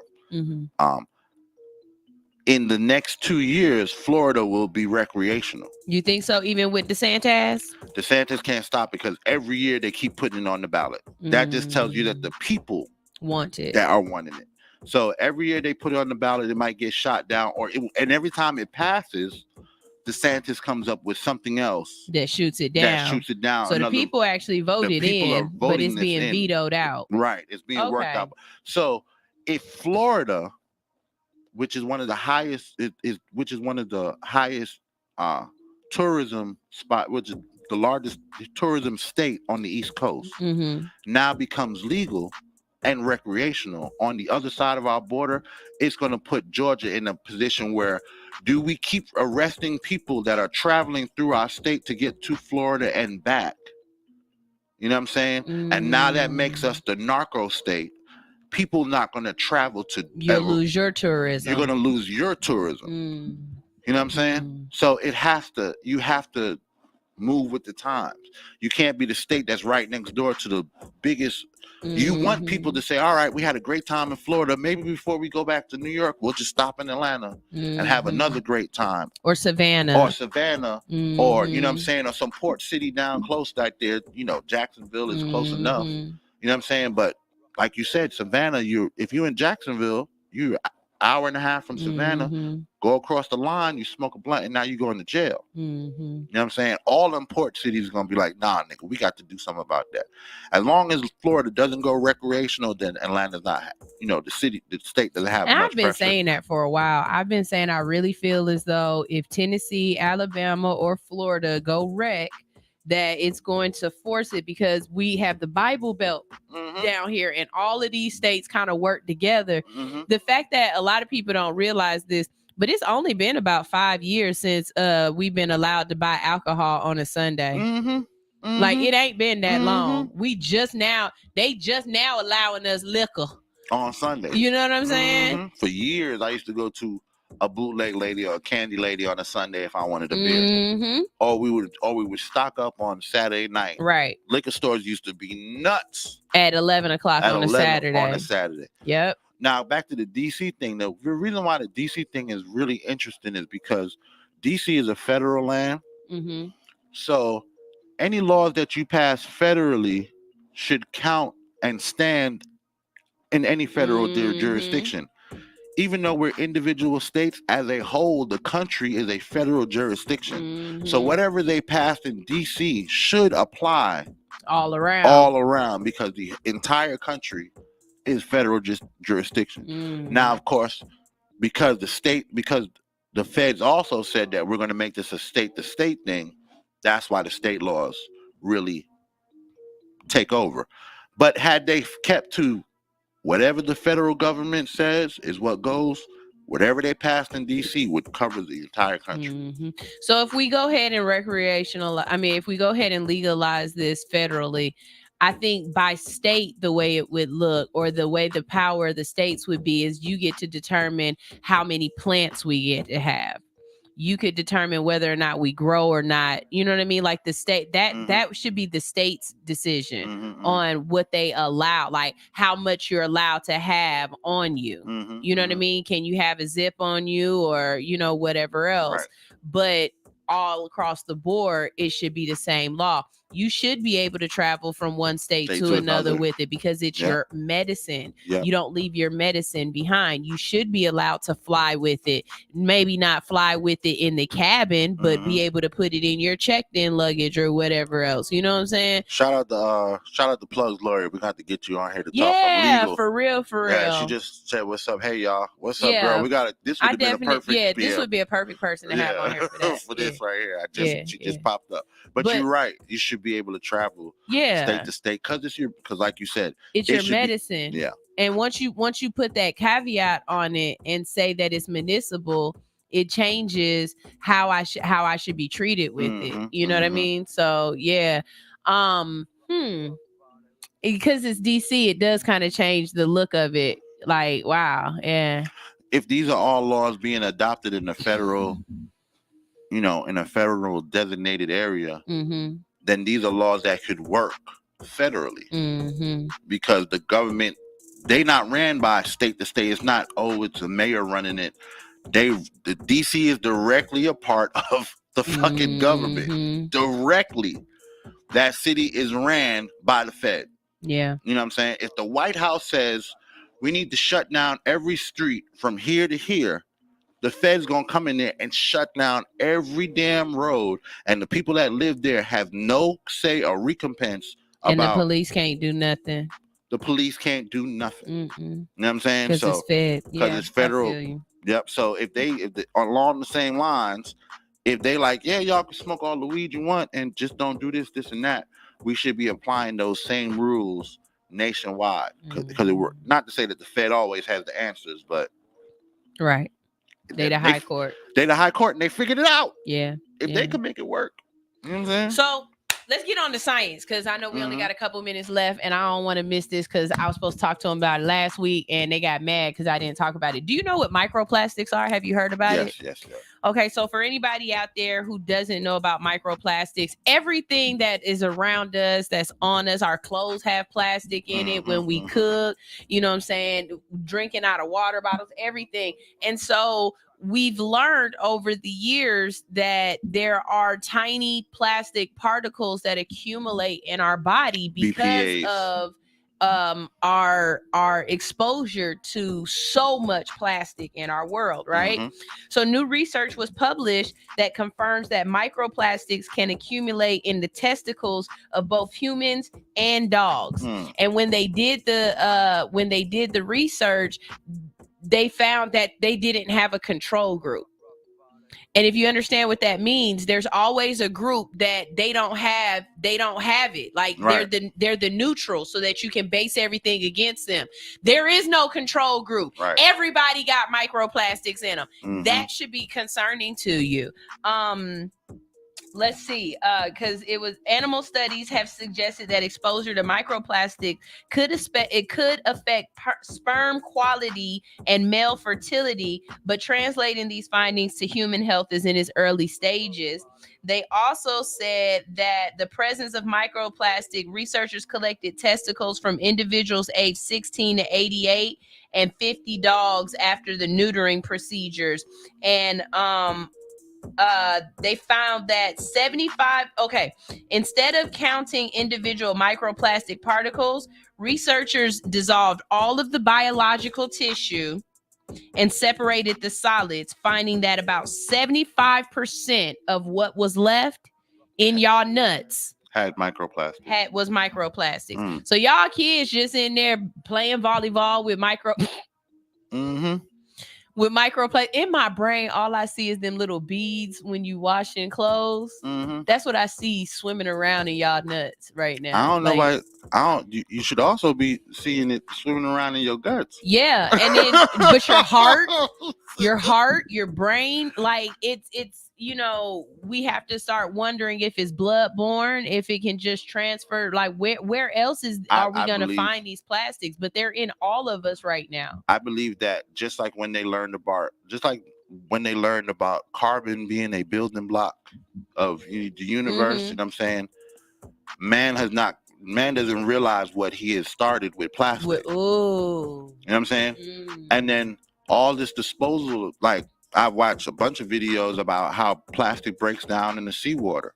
You know what I'm saying? That same seawater or same river water is processed and brought into our houses, full of microplastics. And you drinking it, and then you eating the fish, and guess what the fish got in it? Microplastics and mercuries. You eating the cows, you eating the chickens, they got microplastics and mercuries. I'm sorry, Mr. Vegan person, but if you think your vegetables don't have microplastics because they water them with the same water that we drink. And then guess what? That same soil that we full have of been microplastics. Full of microplastics. Actually, the soil is made of plastic in certain places because of how plastic is just like the internet. Man did not realize what they were creating and how far and how deep it would become intrinsic in our society. Plastics are used in everything. And some of the stuff that you don't even realize is plastic is plastic. And because there's so much plastic in the world, they had to next thing figure out, how do we reuse this plastic? So that's when recycling came. But recycling is only an afterthought after nature recycling, right? Oh, you're gonna leave all this plastic on the beach? Well, we'll just break it down, and for 100 years it'll be in your water system before you actually think about it. So like we drinking plastic right now from like 1960, right, and that's that old plastic before we even knew we needed to treat it and shit like that. That was that brand new plastic. That was that brand new plastic. That was that Pyrex plastic. All that shit we used to think about, all the shit they put in plastic in the 80s and 90s. God. Everything was plastic. Everything that we had in the 80s and 90s were, and I mean, think about microwavables. Because now they have microwavable dishes.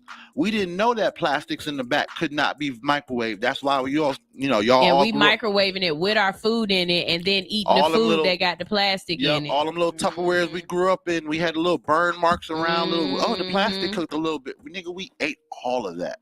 Yeah, for real. We did not. We ate all that shit. Yeah, it's cold. Queen, if you still on here, Queen asked me a question. She said, "Why you look so down, friend?" I'm not down. I promise. It's cold in here. And the heater is in the closet. And you ain't made us no breakfast, Queen. Yeah. Don't you ever come up in here talking some shit without some food prepared. Goddamn, bro. I said I come here talking all that mess. Hey, shout out to niggas. Yo, boy. So I get these bowls from Slim every week. Oh, God. They not on the menu, so I'm not even gonna tell y'all what's in the bowl because y'all gonna be hitting this nigga up and making my life. Cause so this week, I'm get my bowl, got salmon and chicken on it. Of course. Yeah. He ain't had no salmon. So he had to he went to the store and bought some salmon and made me a fresh nigga. When I tell you, bro, that is my nigga, bro. Service. That is my nigga, dog. And I told Nisha, tell him, put me down for at least one a week, and it'd be fresh and corn is amazing. The other day I called myself trying to be nice to my family and surprise them and shit like that, right? So I buy Georgie some tacos, some chicken tacos. I buy Big George some chicken tacos, and I buy Zoe some ramen. And then, of course, I got me some salmon tacos, right? Fuck up 2 salmon tacos in the car before we even move. And got a rice bowl, right? And I'm like, the rice bowl for later on today. Right. Man, here comes Slim talking about it took me a little long. I'm sorry. So I gave you an extra taco in each one. Sir. Listen, bro. I love you. There's a special. They already got a seat in heaven for Slim. Okay? I love you. And then I get home and these niggas don't eat it because George saw something green in it. I said, man, it probably was cilantro or something. Yeah. And so he didn't want his. Do you know the way I took them bad boys out of the refrigerator and turned my stove on and grilled both sides again and killed them? You crazy. Man, I said never again. Never again. I will fuck them shits up. Man, never again. I ain't wasting my money on y'all like that. I didn't get the tacos because last time I got them, Wait, it's Thursday. They open today? I think so. I'll ask Nisha. Big Red sent me lunch money yesterday. Yesterday I had a poke bowl and I got enough money left over to eat today. Hey, pull up on the homies. Yeah. Queen just hit you up. Hit her back. Pull up on the homies. Rice bowl sound real good. Right. I'm sorry, Queen and Slim. Y'all just happen to be our very good friends that cook very well. We sorry. We always. We love you. We love you too. Look, I would play y'all commercials on me and Stoner Brown show, but y'all still haven't sent me the words for the commercial. I don't know if that's a a little ba-da-ba, but. I would play y'all commercial, but it's just video right now. I need words. It don't say nothing. It don't say nothing, and I can't do that because the people that's listening can't. Unless you're gonna voice over it. Yeah, I just need the words for the voiceover. I told her I'd do it. I just need you to send me the script because I don't know what you want me to say. Got you. You see what I'm saying? You're just waiting on them. Nigga shit. Nigga shit. That's one. Yeah, niggas. Yeah. Nigga shit. She's sitting somewhere, start laughing like I know. She is. She is. All right, you listen, man. There's so much nigga shit that I should just be. Anyhow, I'm not gonna say it. Hey, what's up, Summer Julie? You heard about Japan? They done found a way to regrow your teeth. Don't look like that. Yo, son, you be saying stuff to me, dog. Okay, so here it is. Led by Kitatsu Takayashi, head of dentistry and oral surgery at Katato Hospital, they've developed a drug that could potentially regrow your teeth. This innovative treatment has already shown high success rates in ferrets and mice without y'all said the wrong shit. Without serious side effects. The researchers, y'all niggas hit me when it's human trials, dog. I get every time they hit me with the monkeys or the ferrets or the mice. It worked great on monkeys. I mean, but think about it. It's a lot of animals that regrow teeth. Like sharks, they never stop growing teeth. Yeah. When they lose a tooth, they get another one. Right. So if they figured out how to synthesize the shark regeneration and then they put it in a pill for you, why not? It's a lot of people with some bad mouth issues. That would be great, but unless y'all could tell me that the ferrets and mice didn't grow fins as well, and y'all using shark DNA. I mean, it's too many. The problem with me is I done seen too many movies when they give you something's DNA and you get a side effect of some other shit. We were just talking about spiders. Let's talk about Spider-Man. I just heard X-Men. The X-Men. Right. All kinds of shit that it does. They gonna open his mouth and teeth gonna goddamn teeth gonna come out like Wolverine and shit. Oh, nigga, imagine you trying to eat on that goddamn pew pussy with these goddamn shark regenerative with these X-Men teeth. Ooh, niggas gonna be fucking coochies up with X-Men teeth. What the fuck? Oh no, baby, you can't. Oh, you got them new teeth. I can't. Them new teeth, they extra sharp. I can't do it. I can't do it.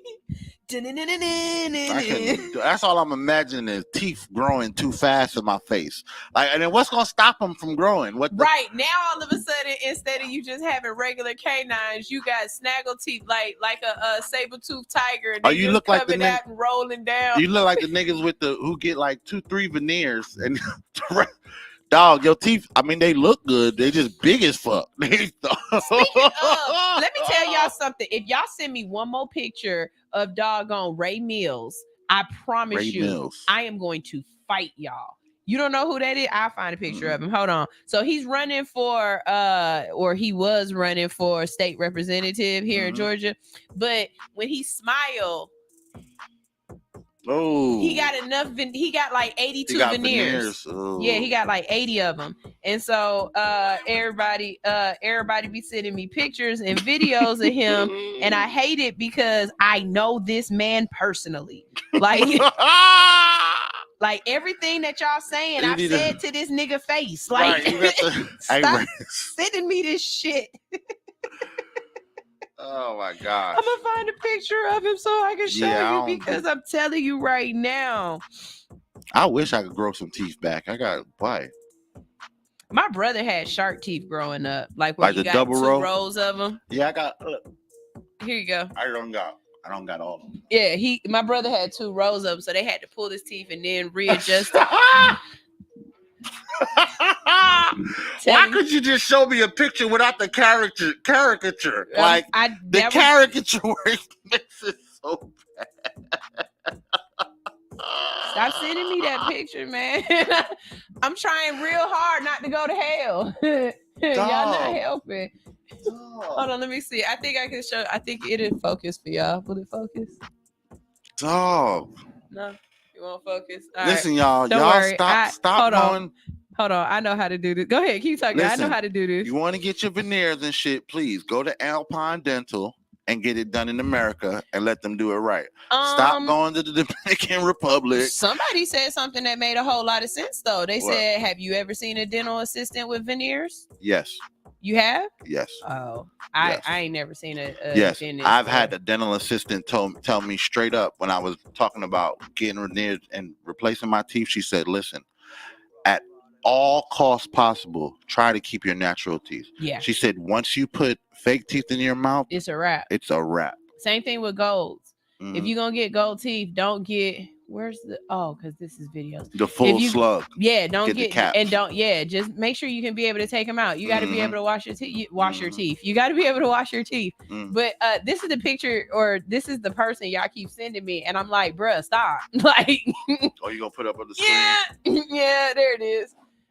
Please stop, because like I said, I know him, and I remember the day he came into the shop with the new teeth in. Like, before that, he had braces, and I remember him telling us how they had to break his jaw. He had $10,000 worth of work. We was like, you needed to go back and get the 5,000 pair, because the 10,000 looked too big. Too big. But bad boy had he can't even close his mouth. For real. Like, that nigga be. This nigga got a roll of tissue. Bad boy look like iPhones. Yeah. Anyways, motherfuckers look like billboards in his mouth. Goddamn. I'm not about to do this with you. See, and here goes somebody. Look. Y'all niggas going to hell. Look. She sent me another picture. That's his picture for state representative. It's all mouth. Every time I look now, feel like I know this nigga. You probably do. Just don't know. I'm gonna tell you something about him, but I ain't gonna say it on air. But yeah. He said I know his teeth. I know. I said I don't know those teeth. I know his face looks familiar. Those teeth don't. Those teeth look foreign. Y'all, this is All Hustle No Fear on Hits 92.3, and we gotta get out of here. Listen, but the things you learned today. Yeah. You learn not to get bad veneers. Right. You learn there's plastic in all nuts. Right. You learn Kamala's not gonna smoke Kamala packs. Right. And we also learned that pew pussy is just as good as political pussy. Right. Right. A gram. See, you can't say you ain't learned something. I mean, this is educational. This is educational TV. If nothing else, this is educational. We doing God's work. Hey, and there's flying spiders. Oh! Why did you even? That shit just like made my. As soon as you said it. And we also learned that Stoner got a fine ass daughter that went to go see Meg Thee Stallion and didn't tell him. Fuck that little bit. Somebody clip that for her ass too. Shit. No Queen is Slim for you.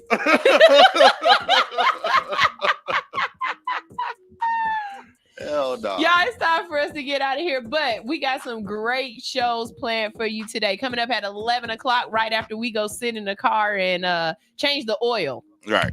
That's what we're going to do. We're going to change the oil. Change the oil. Right after that, at 11 o'clock, we have Pushalini to God. We have .net and Stoner Brown talking all things sports. Who won last night? Oh, the game didn't play last. It didn't play last night? No, it's tonight. Oh, okay. But last night we watched WNBA. Aces killed. Really?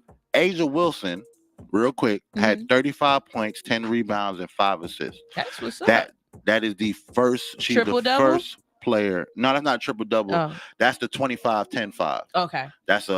That is really hard to make 25 points, 10 rebounds, and 5 assists. That's a big thing for any player. Okay. She's put 35 points, 10 rebounds, and 5 assists. That's what's up. She's an elite, like there's not. She's a good athlete. Not just that, she's a great athlete for WNBA standards and NBA standards. There's a very small select few of players that have ever done that in the NBA. So, like, she really at the end of you think NBA players are watching her right now and enjoying watching her? Hell yeah. Yeah. Hell yeah. I also heard they took back one of her technicals. Who? Angel Reese. Oh, Angel Reese. Yeah, they took it back. They took back one of her technicals. I wanted to ask y'all about that. That was about that foul. Yeah. That she got kicked out ejected out the game for. You know what I'm saying? People are talking behind the scenes like, hey, y'all doing these little girls wrong. Y'all really are. Because now it's becoming not just Angel Reese and Caitlin Clark, Camila Cardozo. A lot of the rookies are complaining that, these WNBA chicks are really coming down on us hard. You know what I'm saying? And I don't think it's anything. Do you think it's millennials just being soft? It's millennials. It's definitely part of millennials being soft. But on the other, that's part of it. But the other side of it is it's also Gen X, Gen Zs feeling like they're haven't been appreciated for the hard work they put in. That's working at the job for 20 years, and then you bring the new kid in, and he comes in with a raise, and he the manager, and he's the manager, right? Motherfuckers is definitely putting they teabagging your fucking coffee every time they can. Yeah, every time they bring you a cup of water, they spit in it. And, you know what I'm saying? Anyway. Definitely. Well, if you want more talk like that, y'all stick around for the GOAT Shop. They definitely. It's not just sports. It's funny as shit. Okay, I promise you. Because Pushalini is hilarious, and he's a quiet funny. Like you just don't know when it's gonna come, but when it does, he gonna hit you with that woo wop wham. Yeah, I spent more time laughing. Yeah, that man's hilarious.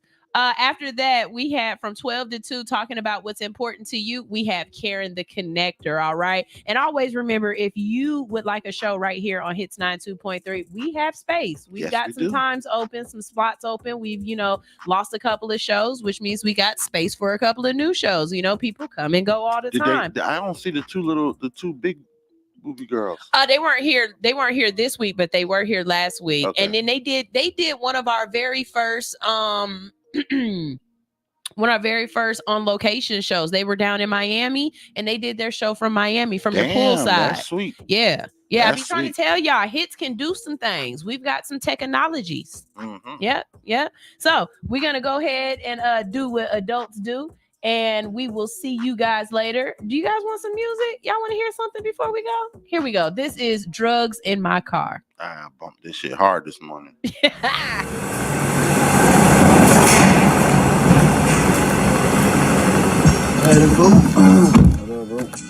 Bro, what the hell is you in here listening to, boy?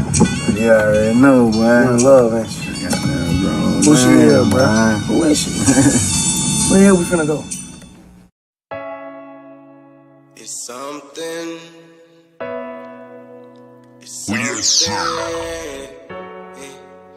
It's something you should know. I got drugs in my car, drugs inside my car, drugs inside my car. I got a stick on me too. Damn, bro, why you tell me? Damn, bro, why you tell me?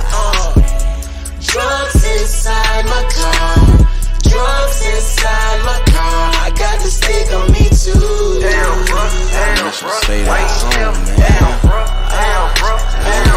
why you tell me? They told me to stay at home. Shit ain't even pick up the phone. Man, I ain't put a gun in your head. Man, you know you grown. Hey, stop trying to hide that shit. Don't make no sudden moves. Hey, I gotta hide that sack. Man, I got too much to lose. Alright, okay, be cool. His ass just got out the car. Can't do nothing but be smooth. You just stay where you are. Alright, bet. Don't start sinking, daddy. Something you should know. What?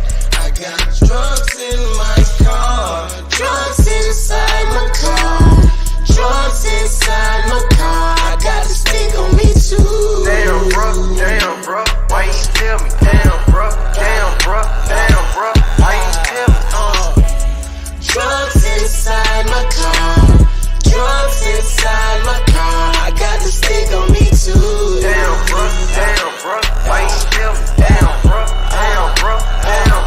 why you tell me? Hey, everything gon' be alright. Okay. Just sit back, hold tight. Hey, yeah, I know my dog, but I can't throw away my life. Hey, this is all on me, not on you.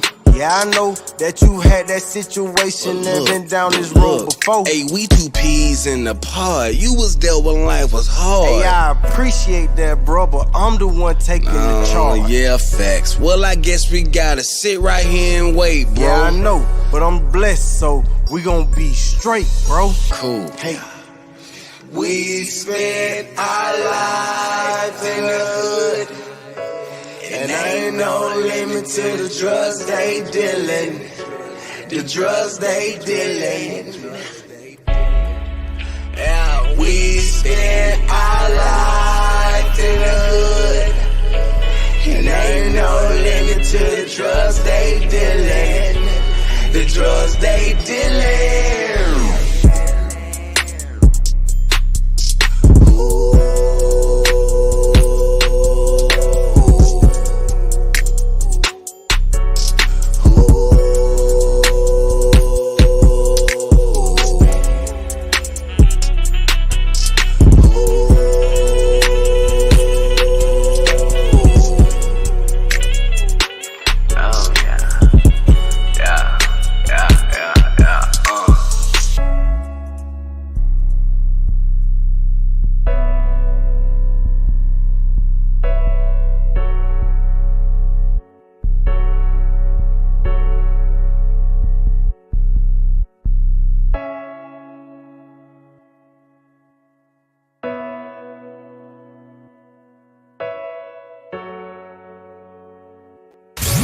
I just want to run my business and do ratchet shit with my friends. That's it.